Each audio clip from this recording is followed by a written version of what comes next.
IFM News. IFM News.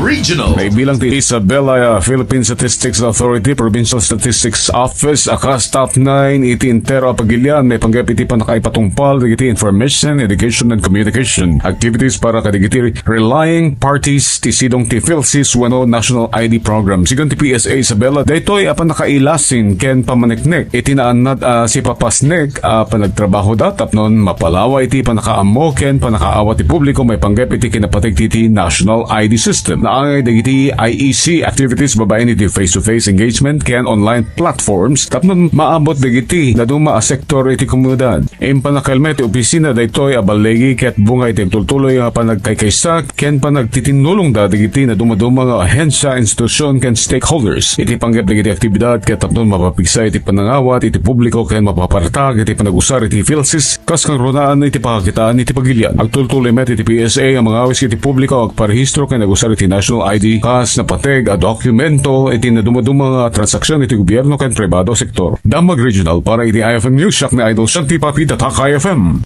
IFM News. IFM News. Regional.